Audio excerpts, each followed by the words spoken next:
Hello दोस्तों, एक बार फिर से बहुत बहुत स्वागत है आपका मेरे इस नए ब्लॉग में। मैं हूं रोहित वर्मा, दीनबंधु इंटर कॉलेज नदाव सिद्धार्थ नगर में साइंस टीचर। आज है 21 नवंबर 2025 और सुबह के ठीक 8 बज रहे हैं। और देखिए पूरा माहौल, बच्चे लाइन में लगे हैं, सबके चेहरे पर काफ़ी प्रसन्नता है। अभी बच्चों को क्रम से बस पर बिठाया जा रहा है। हम सभी के बैठ जाने के बाद हमारी यात्रा स्टार्ट होगी। याद है ना आपको, पिछले साल हम लोग लुम्बिनी नेपाल की यात्रा पर गए थे। उस बार बच्चे इतने ज़्यादा थे कि स्कूल से ही 2 पूरी बसें भर के निकले थे। इस बार हमने सोचा थोड़ा सा चेंज कर लिया जाए, तो डेस्टिनेशन रखा है बुटवल नेपाल। अभी थोड़ी ही देर में ककराव बॉर्डर पर पहुंचेंगे। और क्योंकि इस बार बसों को नेपाल जाने की परमिट ही नहीं मिली, इसलिए वहां से रिजर्व 2 नेपाल मिनी बसों में सवार होकर शुरू होगी हमारी यादों की नई यात्रा। तो तैयार हो जाइए, क्योंकि इस बार का टूर भी पिछले वाले से कम मनोरंजक नहीं होने वाला। तो चलो नेपाल चलें। जय हिंद, जय नेपाल।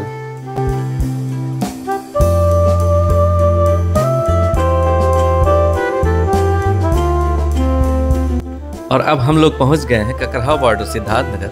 वो सामने हमारी बस, जिससे हम बॉर्डर की इसी तरफ छोड़कर नेपाल की तरफ बढ़ रहे हैं। बॉर्डर पर सिक्योरिटी चेकअप के दौरान सभी बच्चों और स्टाफ की लिस्ट जमा करके हम लोग नेपाल की सीमा में प्रवेश कर चुके हैं।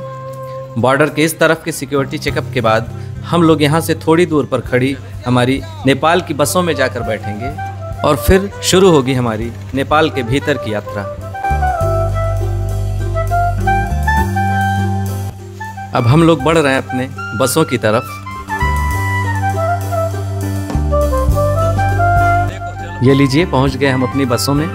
यहाँ की बसें छोटी साइज वाली थी, इसलिए इधर मुझे 2 बसें बुक करनी पड़ी थी। दोनों बसों में हम सभी लोग एडजस्ट हो गए हैं और अब हमारी यहाँ से बुटवल की यात्रा शुरू होगी। अब हम लोग पहुँच चुके हैं बुटवल के सबसे खूबसूरत स्पॉट्स में से एक मणिमुकुंद सेन उद्यान, जिसे फुलवारी भी कहते हैं। बसें पार्क हो गई हैं पार्किंग में और अब हम लोग आगे बढ़ रहे हैं एंट्री गेट की तरफ। टिकट भी लेना पड़ेगा।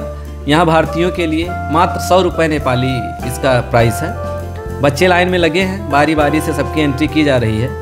खुशी से सभी का चेहरा चमक रहा है। ये देखिए, सामने से हमारे साथ के मिश्रा जी हैं और बच्चे भी लाइन में आगे बढ़ रहे हैं। अभी हम लोग एंटर कर लें, फिर मैं आपको इस खूबसूरत पार्क के सारे दृश्य दिखाऊंगा।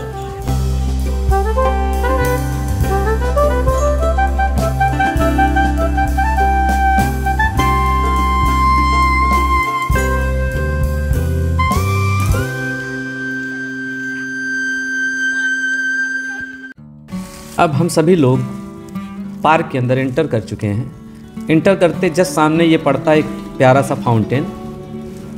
मैं आपको अब थोड़ा सा फुलवारी के बारे में बताता हूँ, क्योंकि ये जगह सिर्फ पार्क नहीं बल्कि इतिहास और नेचर का एक जीता जागता खजाना है। ये उद्यान बुटवल के ऊपरी हिस्से में एक पहाड़ी पर बसा हुआ है, जो तिनाऊ नदी के किनारे फैला हुआ है। इसका नाम आया है मणिमुकुंद सेन से, जो 18वीं सदी में पाल्पा राज्य के एक मशहूर राजा थे।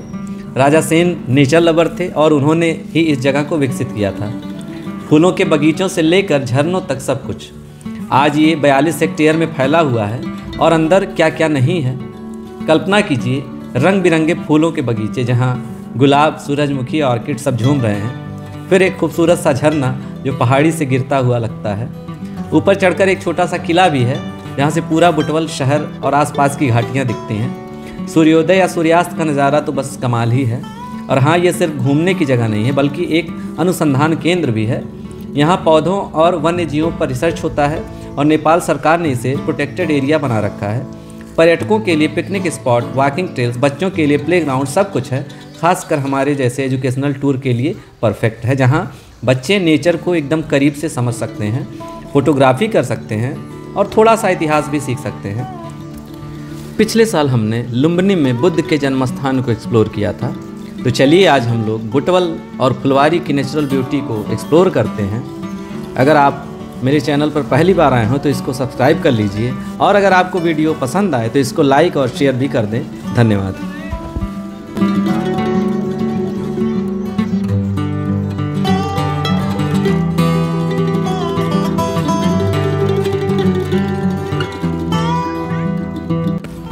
दोस्तों, अभी हम लोग पहुंच गए हैं फुलवारी के बहुत मज़ेदार हिस्से यानी एनिमल कॉर्नर में। ये पूरा एनिमल सेक्शन पार्क का हिस्सा है। मतलब जो 100 नेपाली रुपए का टिकट हमने लिया था, ये उसी में कवर हो गया है, कोई एक्स्ट्रा पैसा नहीं है इसका। हमारे घुसते ही सबसे पहले स्वागत किया हमारे प्यारे 2 स्पॉटेड डियर्स ने। देखिए कितने खूबसूरत दिख रहे हैं, सफ़ेद धब्बों वाली चमकदार त्वचा इनकी, शांति से घास चबा रहे हैं बिल्कुल पोस्टकार्ड की तरह। बच्चे तो बस देखते रह गए। और ये देखिए सामने तेंदुआ, हाँ जी असली लेपर्ड है, पिंजरे में चुपचाप बैठा है, इसकी आंखें चमक रही मानो बोल रहा हो फ़ोटो खींचो लेकिन दूर से। और ये देखिए 2-3 सियार एक साथ बैठे हुए हैं कान खड़े करके। ये 2 सियार आपस में पता नहीं किस बात के लिए लड़ाई कर रहे हैं, एकदम जंगल वाला माहौल है यहाँ पे। देखिए इसके दांत भी दिख रहे हैं, कितने बड़े बड़े दांत हैं। और अब सामने आ गया बड़ा सा अजगर, एक नहीं बल्कि 5 इसमें हैं, मैंने काउंट किया है। 3 तो एकदम जस्ट सामने यहाँ लगे हुए हैं। और ये अभी अपना सर उठा करके हमसे कुछ कहना चाहता है, कुछ खाने को मांग रहा लग रहा, भूख लगी होगी इसको, इसलिए अपना सर उठा के अपनी जीभ बाहर निकाल रहा है। इनके अलावा भी यहाँ पे बहुत सारे जानवर हैं, लेकिन मैंने कुछ ही की वीडियो बनाई है, आगे अभी आपको कुछ और दिखाएंगे।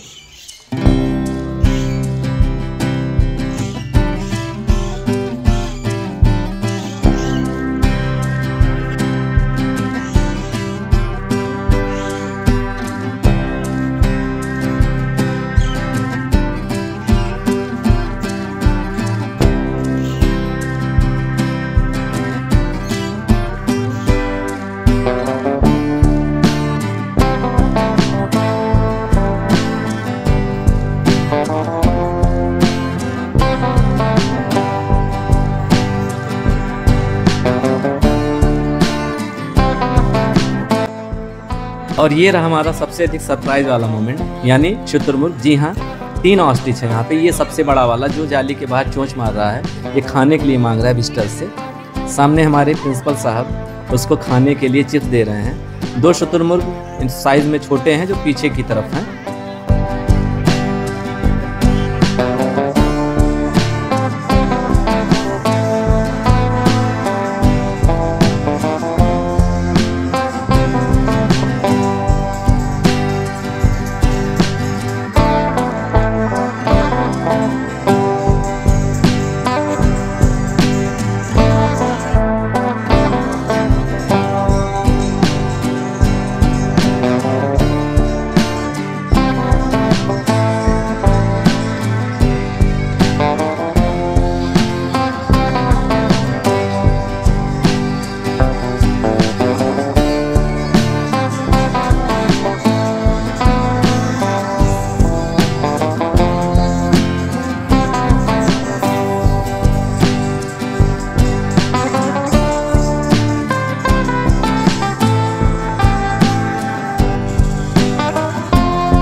और अभी हम लोग एनिमल कॉर्नर वाले साइड से ही एक रास्ता जो पहाड़ी पर ऊपर की तरफ जाता है उससे आगे बढ़ रहे हैं। मैं सबसे आगे हूँ और बच्चे बीच में हैं। और सोनकर सर जी देखिए बीच में हमारे ये वीडियो बना रहे हैं। ये भी कुछ बच्चे भी अपना फ़ोन लेकर आए हैं जो वीडियो फ़ोटो खींच रहे हैं। ये विजय भान सर जी बड़ी तगड़ी स्माइल दिए भाई, बहुत खुश हैं लग रहा है वो तो कई बार आ चुके हैं।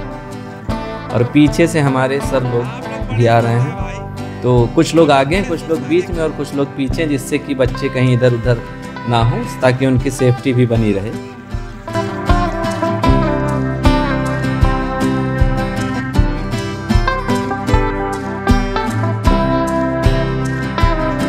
और ये रहा सामने वही रास्ता जिससे चढ़ के हम ऊपर पहाड़ी पर जा रहे हैं। और अभी हम लोग काफ़ी ऊपर आ गए थे, थकान होने लगी थी, इसलिए अब यहीं से उतर रहे हैं। यहाँ पे रास्ता भी ख़त्म हो गया था, काफ़ी पत्थरों के बीच से होकर के हम लोग ऊपर गए थे। अभी सब लोग धीरे धीरे नीचे उतर रहे हैं।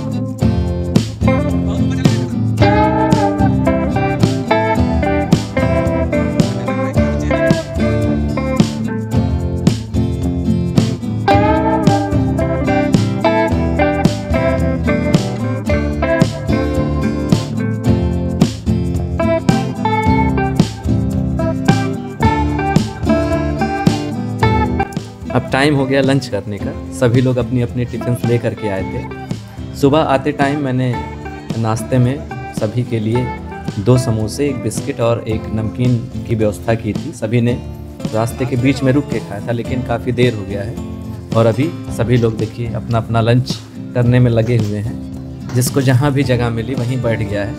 यहाँ पे कोई गंदगी नहीं है, आप कहीं भी बैठ कर खा सकते हैं। काफ़ी साफ़ सुथरी जगह है नेपाल। लोग यहाँ के इतने इनके अंदर सिविक सेंस है कि चीज़ें इधर उधर नहीं फेंकते हैं। जैसा कि हम इंडियंस में अक्सर देखा जाता है कि हम लोग कोई भी कचरा कहीं भी फेंक देते हैं, लेकिन यहाँ पे काफ़ी साफ़ सफाई रहती है। बच्चे अपने अपने लंच का आनंद ले रहे हैं। सभी लोग अलग अलग प्रकार के जो बना पाया वो ले करके आया है। मैं भी अभी खाऊंगा, पहले थोड़ा सा सबका वीडियो बना लूँ, उसके बाद से मुझे ज़्यादा भूख नहीं लगी है।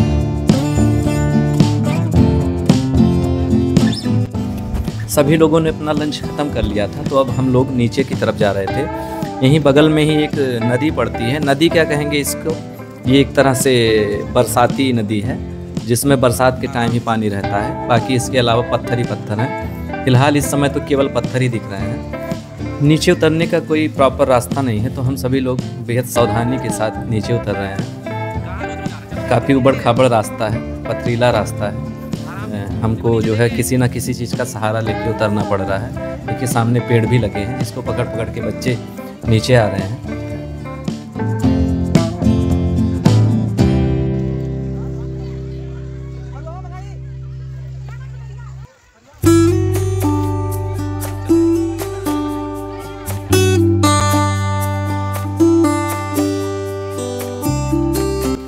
देखिए चारों ओर पानी का नामो निशान नहीं है, केवल पत्थर ही पत्थर दिख रहे हैं। ये पत्थर बरसात के समय जब पानी की धारा तेज होती है उसी के साथ इस नदी में बह के चले आते हैं। और अभी फ़िलहाल तो सूखा पड़ा हुआ है, पानी की एक बूंद भी कहीं नहीं है।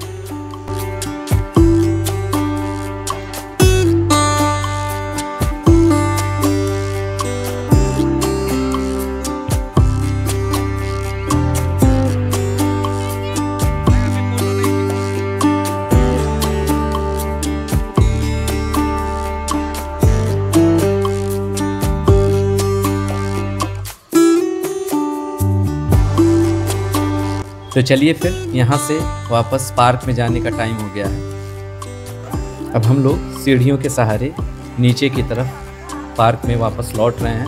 अभी मैं आपको पार्क के बेहद जो खूबसूरत दृश्य हैं वो आपको दिखाऊंगा। मैं काफ़ी तेज़ चल रहा हूँ जिससे मैं आगे निकल के बच्चों की वीडियो बना सकूँ।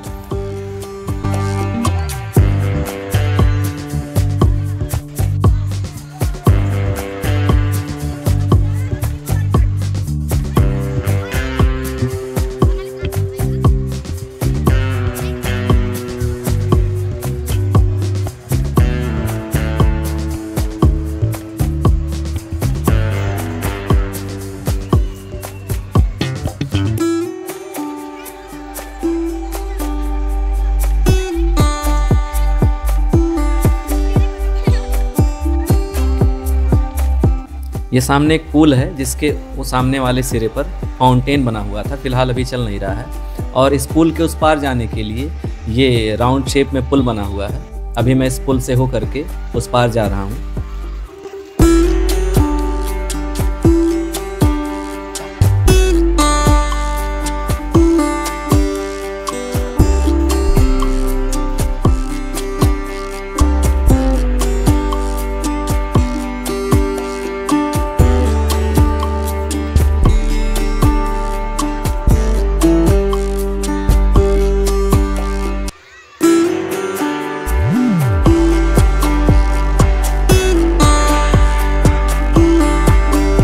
ये सामने हार्ट शेप में फुलवारी का बोर्ड लगा हुआ है। यहाँ पे हम लोग रुके हैं। यहाँ पे बारी बारी से सब फ़ोटो खिंचवाएंगे और ग्रुप फ़ोटो भी खिंचवाएंगे। ये अब एक और बोर्ड लगा हुआ है आई लव फुलवारी का। जो भी यहाँ पे आते हैं इन बोर्ड्स के सामने फ़ोटो ज़रूर खिंचवाते हैं। इसी से आपको इस लोकेशन की जानकारी भी हो जाती है।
और अब हम लोग पार्क का अच्छे से भ्रमण करके इसके बाहर आ गए हैं। इसके बाहर जो मार्केट है इसमें काफ़ी सारी दुकानें हैं। बच्चे यहाँ पे कुछ सामान देख रहे हैं। बच्चे यहाँ से अपनी ख़रीदारी पूरी कर लें, उसके बाद हम लोग यहाँ से फिर और पहाड़ी के ऊपर जाएंगे। वहाँ पर एक मंदिर है सिद्ध बाबा मंदिर, वहाँ पे हम लोग जाएंगे। और उसी के जस्ट बगल में नदी, तिनाव नदी के किनारे किनारे एक पार्क बना हुआ है जिसका नाम है रैम्पीथेकस, वहाँ भी हम लोग जाएंगे। तो पहले बच्चों की ख़रीदारी पूरी हो जाए, उसके बाद हम लोग यहाँ से फिर बाहर निकलते हैं।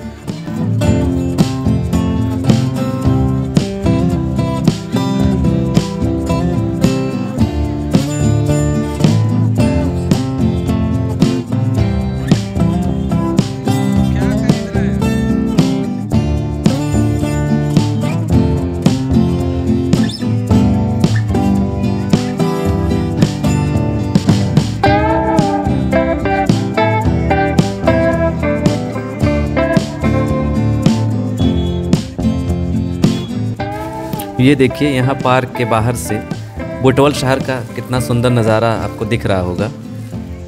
बुटवल का अधिकांश हिस्सा समतल मैदान पर है, लेकिन यहीं से फिर पहाड़ स्टार्ट हो जाता है।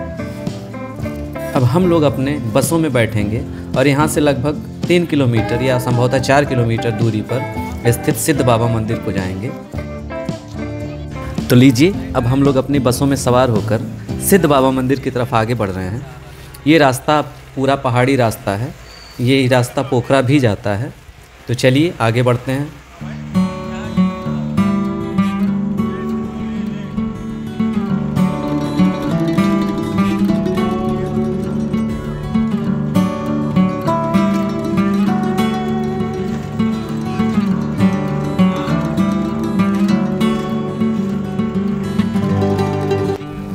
बच्चे बस के भीतर से ही सफ़र का आनंद ले रहे हैं। संभवतः ये पहली बार पहाड़ी रास्ते पर सफ़र कर रहे हैं। अब हम लोग अपने डेस्टिनेशन पे पहुंच गए, यानी सिद्ध बाबा मंदिर के पास। यहाँ रास्ते में उतर के बच्चे नीचे जो तिनाव नदी बह रही है उस नज़ारे का आनंद ले रहे हैं। तो लीजिए दोस्तों, अब हम बुटवल के सबसे फेमस स्थान पर आ गए हैं, यानी सिद्ध बाबा मंदिर। लोकल लोग इसे सिद्ध बाबा धाम या सिद्ध बाबा मंदिर कहते हैं।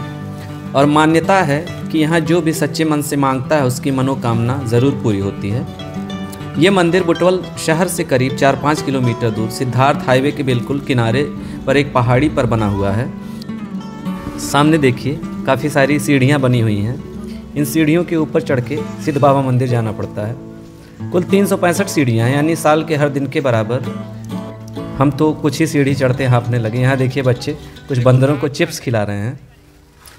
मुख्य मंदिर में सिद्ध बाबा भगवान शिव का एक रूप की मूर्ति है और उसके साथ माता पार्वती, गणेश जी, हनुमान जी सब विराजमान हैं। यहाँ की सबसे खास बात एक बहुत बड़ा त्रिशूल है जो मंदिर के बाहर लगा हुआ है। लोग मानते हैं कि इस त्रिशूल को छूकर मांगी गई मनोकामना कभी खाली नहीं जाती। धार्मिक मान्यता तो ये भी है कि बहुत साल पहले यहाँ एक सिद्ध पुरुष यानी सिद्ध बाबा तपस्या करते थे और उनकी कृपा से लोगों की बहुत सी परेशानियाँ दूर होती थीं। तब से ये जगह श्रद्धा का बड़ा केंद्र बन गया है। खासकर मंगलवार और शनिवार को यहाँ भारी भीड़ होती है और लोग दूर दूर से आते हैं।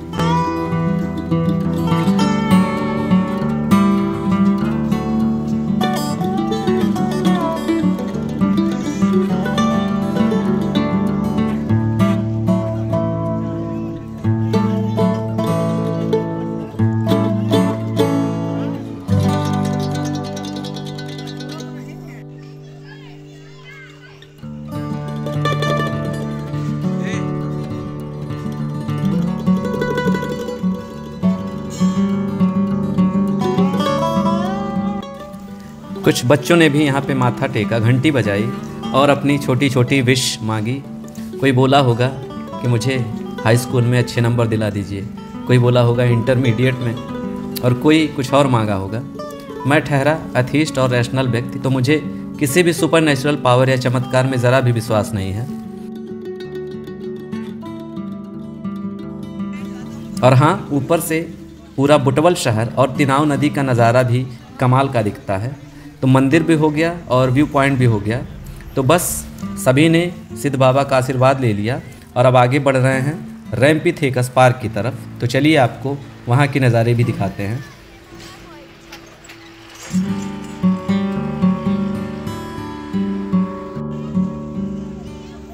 दोस्तों, अब हम पहुँच गए हैं बुटवल के हिडन जेम रैम्पीथेकस पार्क के प्रवेश द्वार पर। जी हाँ, ये पार्क तिनाव नदी के बिल्कुल किनारे बसा है, जहाँ नेचर की हरियाली और नदी की मस्त धारा एक साथ झूम रही है।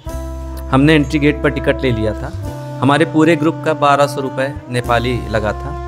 हम सीढ़ियाँ उतरते हुए नीचे नदी तक जा रहे हैं। बच्चे एक्साइटेड होकर दौड़ रहे हैं, मानो कोई एडवेंचर स्टार्ट हो गया हो। अब थोड़ा डिटेल में बताता हूँ इस पार्क के बारे में। रैम्पीथेकस पार्क, कुछ लोकल इसे रैमपुर पार्क या तिनाव रिवर साइड पार्क भी कहते हैं, बुटवल के चूरे हिल्स की तलहटी में फैला है। करीब 10-15 हेक्टेयर में। इसका नाम आया है प्रागैतिहासिक प्राइमेट रैम्पीथेकस से, जो नेपाल के तराई रीजन के फॉसिल से जुड़ा हुआ है।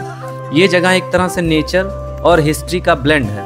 तिनाव नदी, जो नेपाल की लाइफ लाइन है, यहाँ से गुजरती है और पार्क इसी के किनारे बना है। इसलिए river walking, picnic, bird watching के लिए ये परफेक्ट है। सीढ़ियाँ उतरते ही क्या क्या मिलेगा। नीचे पहुँचकर ओपन ग्रीनरी, शेडेड बेंचेज, जहां हम नदी के किनारे बैठकर चाय समोसे एंजॉय कर सकते हैं। सुबह सुबह बर्ड्स की चहचहाहट सुनाई देगी, जैसे किंगफिशर, मोर और लोकल स्पैरोज। बच्चों के लिए प्ले एरिया है, स्विंग स्लाइड्स और यहाँ तक कि छोटा सा बोटिंग स्पॉट भी, अगर नदी का लेवल सही हो तो। और हाँ, पार्क में कुछ छोटे मोटे स्टैच्यूज और बोट्स भी लगे हैं जो तराई के वाइल्ड लाइफ और इकोसिस्टम के बारे में बताते हैं। हमारे एजुकेशनल टूर के लिए तो बोनस पॉइंट है। अब हम लोग नदी के एकदम किनारे पहुंच गए हैं और इन पत्थरों को देखिए, कितने बड़े बड़े पत्थर हैं जिसके ऊपर चढ़ करके सभी लोग फोटोज़ खिंचवा रहे हैं, वीडियोज़ बनवा रहे हैं।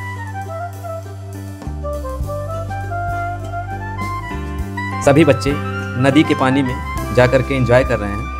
आपने वीडियो को लास्ट तक देखा, इसके लिए आपको थैंक यू सो मच। अगर आपको वीडियो पसंद आया तो इसको लाइक और शेयर कर दें, और अगर मेरे चैनल को अभी तक सब्सक्राइब नहीं किया तो इसको सब्सक्राइब कर दें। मिलते हैं किसी और वीडियो में, तब तक के लिए गुड बाय।